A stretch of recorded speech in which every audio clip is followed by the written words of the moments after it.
बिस्मिल्लाहिर्रहमानिर्रहीम। अस्सलाम वालेकुम। मैं फैज़ान रिजवी और आप मेरे यूट्यूब चैनल और फेसबुक पे देख रहे हैं। आज 3 अक्टूबर 2023 है, दिन है जी ट्यूसडे, मंगल का। यूक्रेन की इमदाद को लेकर अमेरिका मुकम्मल तौर पर तकसीम नज़र आ रहा है। इवन के US house speaker Kevin McCarthy के ख़िलाफ़ एक तहरीक भी पेश कर दी गई है।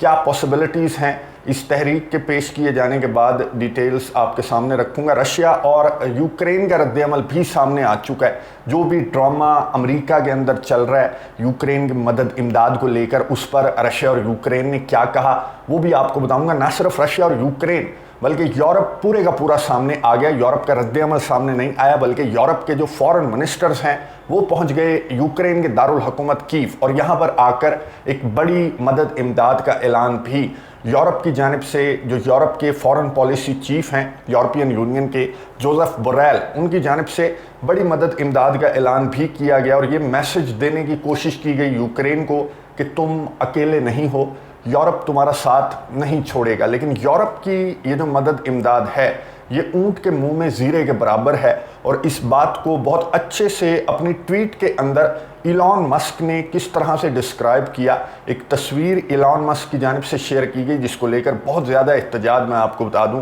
कि यूक्रेन के सोशल मीडिया के ऊपर बहुत ज़्यादा एहतजाज किया जा रहा है इलॉन मस्क की एक ट्वीट को लेकर। वो ट्वीट भी आपके साथ शेयर करूंगा। सबसे पहले मैदान जंग की सिचुएशन में आपको बता दूं कि गुज़िश्ता 24 घंटों के दौरान यूक्रेन की जानिब से 13 एयर स्ट्राइक्स रिपोर्ट हुई। रशिया की डिफरेंट पोजीशंस को टारगेट करने की कोशिश की यूक्रेन ने, जिनमें से रशिया के डिफेंस मिनिस्टर के तर्जमान के मुताबिक 13 में से 8 हमलों को नाकाम बना दिया रशिया ने। और रशिया ने गुज़िश्ता 24 घंटों के दौरान 10 मिसाइल स्ट्राइक्स, 7 ड्रोन हमले और तकरीबन 90 एयर स्ट्राइक्स रिपोर्ट हुई।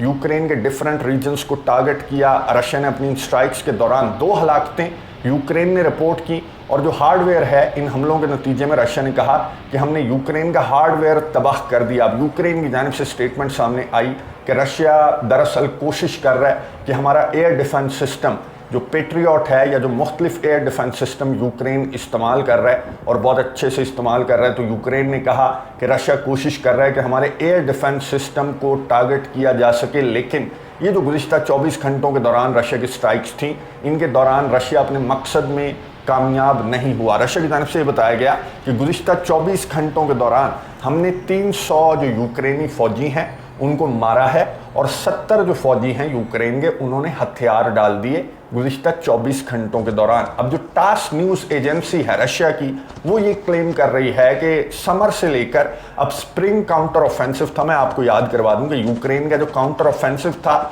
उसकी अनाउंसमेंट तो थी कि स्प्रिंग में स्टार्ट होगा, लेकिन समर में ये काउंटर ऑफेंसिव स्टार्ट हुआ था यूक्रेन का। और रशिया ने ये दावा किया है कि इस काउंटर ऑफेंसिव के दौरान 10,000 से ज़्यादा जो यूक्रेनी फ़ौजी हैं उन्होंने एक स्पेसिफिक रेडियो फ्रीक्वेंसी जो रशिया ने जारी की है 149.200, इस फ्रीक्वेंसी पर राबता करते हुए 10,000 फ़ौजियों ने, रशिया ने बताया कि सरेंडर कर दिया, हथियार डाल दिए, क्योंकि फ़ौजियों का मोराल बहुत ज़्यादा डाउन है। जिस तरह का रद्द-ए-अमल अब अमेरिका की जानिब से और यूरोपियन कंट्रीज़ की जानिब से सामने आ रहा है, तो यूक्रेन के फ़ौजियों को भी अपनी शिकस्त सामने नज़र आने लगी है कि यहाँ पर इस जंग में उतरने का मतलब सिर्फ एक है, मौत। इसके अलावा कोई मतलब नहीं है, क्योंकि यूक्रेन के जो इत्तेहादी हैं वो भी अब यूक्रेन का साथ छोड़ते जा रहे हैं। खैर, इस दावे पर यूक्रेन का रद्द-ए-अमल फ़िलहाल तक, इस वक्त जब मैं वीडियो रिकॉर्ड कर रहा हूं, तो इस दावे पर बहुत बड़ा दावा है कि 10,000 यूक्रेनी फ़ौजियों ने सरेंडर कर दिया। इसकी कोई वीडियो एविडेंस वगैरह रशिया की जानिब से जारी नहीं किए गए। बहरहाल यूक्रेन का भी रद्द-ए-अमल सामने नहीं आया कि हमारे 10,000 फ़ौजियों ने सरेंडर किया, या फिर हमारा काउंटर ऑफेंसिव, जिस तरह से यूक्रेन कह रहा है कि हमारा जो काउंटर ऑफेंसिव है वो स्प्रिंग से लेकर, समर से लेकर अभी तक बहुत अच्छा चल रहा है। यूक्रेन अपने काउंटर ऑफेंसिव की नाकामियों को भी मानने के लिए तैयार नहीं है, तो फिर ये जो सरेंडर वाली कहानी है इसको यूक्रेन कहाँ पर मानेगा। खैर, ये जो समर और स्प्रिंग काउंटर ऑफेंसिव था यूक्रेन का, था क्या, अभी है, चल रहा है। लेकिन इसके बाद एक नया शोशा छोड़ा है यूक्रेन ने, और यूक्रेन ने कहा कि हम अब तैयारी कर रहे हैं अपने ऑटम अटैक्स की। अब ऑटम काउंटर ऑफेंसिव स्टार्ट हो चुका है यूक्रेन का। अक्टूबर के महीने में ही बताया गया है कि यूक्रेन का ये स्प्रिंग काउंटर ऑफेंसिव की नाकामी के बाद अब ये ऑटम अटैक्स का एक नया शोशा यूक्रेन की जानिब से छोड़ा गया। और इसका मकसद आपको बहुत अच्छी तरह से मालूम है कि इस नए शोशे को छोड़ने का मकसद ये है कि लाओ जनाब हमारे ऑटम काउंटर ऑफेंसिव के लिए भी कोई मदद इमदाद, कोई पैसा हमें प्रोवाइड कर दो। अब इलॉन मस्क ने इस तरह से जो तस्वीर आपको नज़र आ रही है, ये इलॉन मस्क ने सोशल मीडिया प्लेटफॉर्म एक्स पर, जिसके वो खुद मालिक हैं, वहाँ पर ये पैगाम शेयर किया और ये तस्वीर शेयर की। ये तस्वीर आपको नज़र आ रही होगी व्लादिमीर ज़ेलेंस्की, कॉमेडियन दौर के व्लादिमीर ज़ेलेंस्की, जिनकी जो वेन्स हैं वो फूली हुई हैं, पूरे चेहरे के भी और गर्दन की भी। ये तस्वीर शेयर करते हुए इलॉन मस्क ने लिखा कि when it's been 5 minutes and you haven't asked for $1 billion in ad, तो आपकी शक्ल ऐसी हो जाती है। ये इलॉन मस्क ने एक तस्वीर जो है वो पोस्ट की सोशल मीडिया प्लेटफॉर्म एक्स पर, और इस पर यूक्रेन की जानिब से बहुत ज़्यादा एहतजाज सामने आ रहा है। कोई यूक्रेन का वज़ीर या कोई यूक्रेन का जो शहरी है वो ऐसा नहीं है जिसने इलॉन मस्क को इस ट्वीट के ऊपर जवाब ना दिया हो कि तुम रशिया की साइड लेते हो, तुम रशिया के गुलाम हो, तुम पुतिन के फ़ैन हो, वगैरह वगैरह। इस तरह से इलॉन मस्क को जवाब दिया जा रहा है। लेकिन मैं आपको रियलिटी बता दूं, आपको भी मालूम है कि ये एक एक लफ्ज़ जो इलॉन मस्क ने लिखा, इसमें कोई शक नहीं है कि अगर 5 मिनट इस बंदे ने इमदाद ना मांगी हो तो इसका दम घुटने लग जाता है, इसकी रगें फटने लग जाती हैं। और यूरोप ने इनकी ये ख्वाहिश पूरी की। यूरोपियन यूनियन के फॉरेन पॉलिसी चीफ की सरबराही में जो 27 यूरोपियन यूनियन के मेंबर कंट्रीज़ हैं, उनके फॉरेन मिनिस्टर पहुंचे यूक्रेन के दारुल हुकूमत कीव। 27 के 27 तो नहीं थे फॉरेन मिनिस्टर्स, बल्कि 22 थे फॉरेन मिनिस्टर्स, और बाकी नुमाइंदे कह सकते हैं, स्टेट मिनिस्टर्स भी थे, कुछ नुमाइंदे भी थे जो यूक्रेन के दारुल हुकूमत कीव पहुंचे। भारत प्रेजेंस पूरी थी, पूरे के पूरे यूरोप की प्रेजेंस थी, नुमाइंदगी थी यहाँ पर यूक्रेन के दारुल हुकूमत कीव आकर।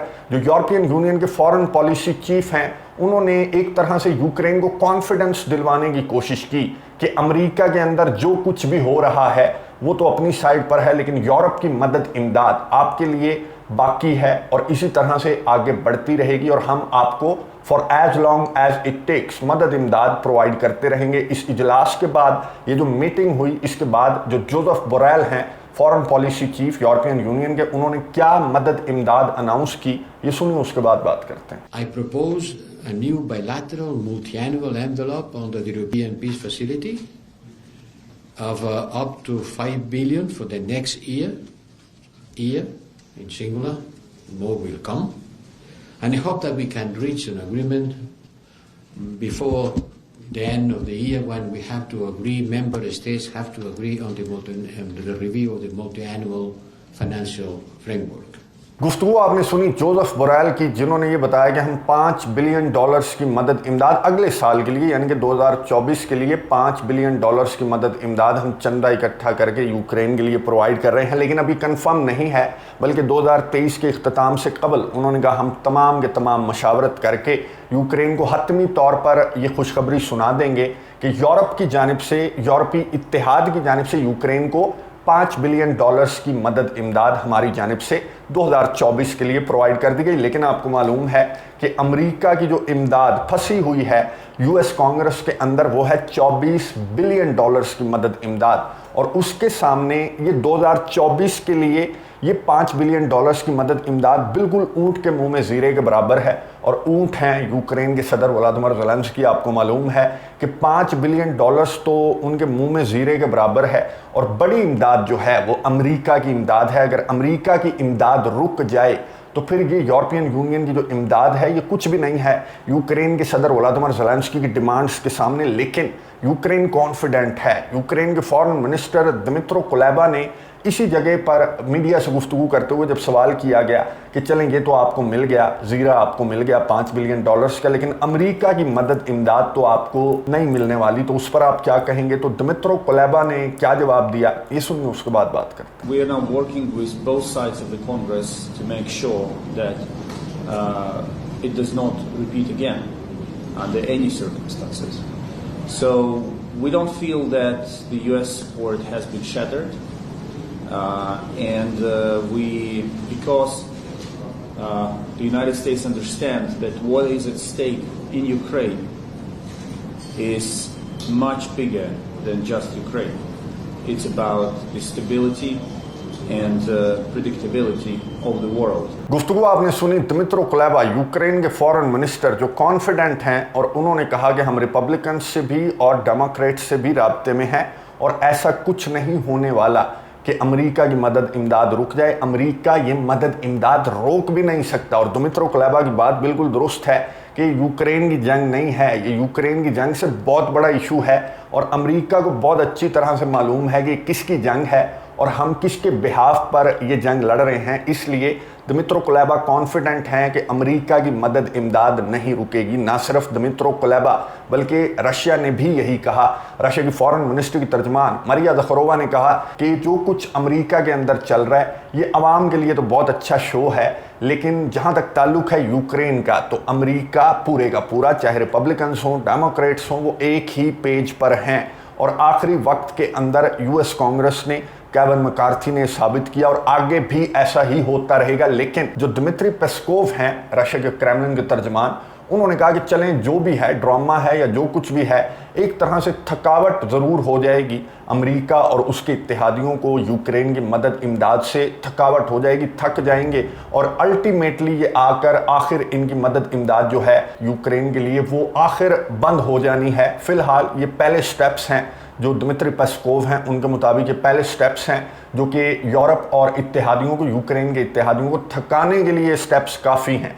लेकिन जवाब सामने आया फ्रांस की फॉरेन मिनिस्टर का और फ्रांस की फॉरेन मिनिस्टर ने दिमित्री पेस्कोव को जवाब देते हुए कहा कि गलतफहमी में ना रहना, हम बिल्कुल भी थकने वाले नहीं हैं। Will be there for a long time to come, हम आने वाले लंबे अरसे तक तुम्हें यहाँ पर यूक्रेन के अंदर यूक्रेन की मदद इमदाद करते हुए नज़र आएंगे। ये फ्रांस की फॉरेन मिनिस्टर ने जवाब दिया। अब मैं आपको एक लिस्ट दिखा दूँगी, लिस्ट आपको नज़र आ रही होगी। ये वो ममालिक हैं जिन्होंने अभी तक 1.5 साल से ज़ायद के अरसे के दौरान अभी तक यूक्रेन को सबसे ज़्यादा मदद इमदाद जिन ममालिक ने प्रोवाइड की है, ये उन ममालिक की लिस्ट है जो आपको नज़र आ रही है स्क्रीन के ऊपर, अपनी मोबाइल की स्क्रीन के ऊपर। इसमें आप मुझे फ्रांस ढूंढ कर दिखाएं।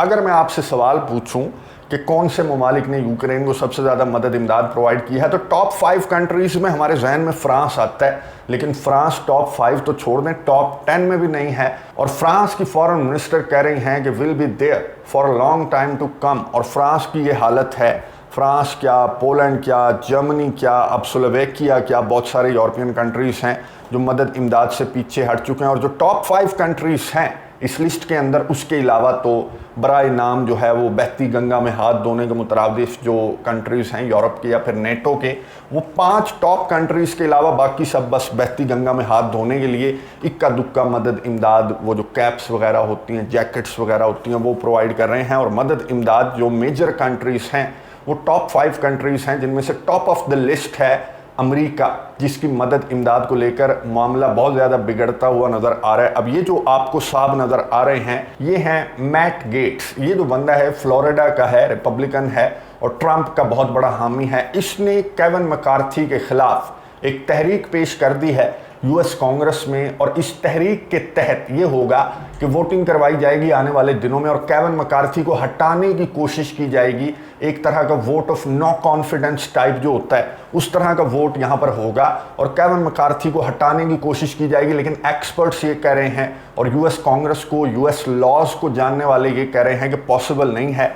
99.9% चांसेस यही हैं कि केविन मैकार्थी इस वोटिंग के बाद भी अमेरिका के हाउस स्पीकर रहेंगे। अब इस बंदे की जानिब से इल्ज़ाम ये आयद किया गया है, इसने स्पेसिफिकली यूक्रेन की मदद इमदाद पर एतराज़ आयद करते हुए कहा कि अमरीकियों के टैक्स का पैसा हम यूक्रेन नहीं जाने देंगे। बहरहाल एक बहुत बड़ा पैगाम अमेरिका के एक ब्लॉक की जानिब से यूक्रेन को भी जा रहा है, पूरी दुनिया को भी जा रहा है और अमरीकियों को भी जा रहा है कि एक ब्लॉक ऐसा है अमेरिका के अंदर जो कि यूक्रेन की मदद इमदाद के मुकम्मल तौर पर ख़िलाफ़ है। ये मैसेज जाना ही एक बहुत बड़ी बात है। और दिमित्री पेस्कोव की बात को मैं सेकंड करूंगा कि फ़िलहाल थका देने के अमल के लिए ये जो कुछ भी चल रहा है अमेरिका के अंदर, यूरोप के अंदर, ये थका देने के लिए काफ़ी है। लेकिन अमेरिका की और यूरोप की इमदाद इससे नहीं रुकने वाली। लेकिन ये पहला स्टेप ज़रूर इसे कहा जा सकता है। नज़र रखेंगे कि वोटिंग कब करवाई जाती है और इसका क्या नतीजा निकलता है यूएस कांग्रेस के अंदर। आपको अपडेट्स देता रहूँगा। अगली वीडियो तक के लिए इजाज़त दीजिए। अल्लाह हाफ़िज़।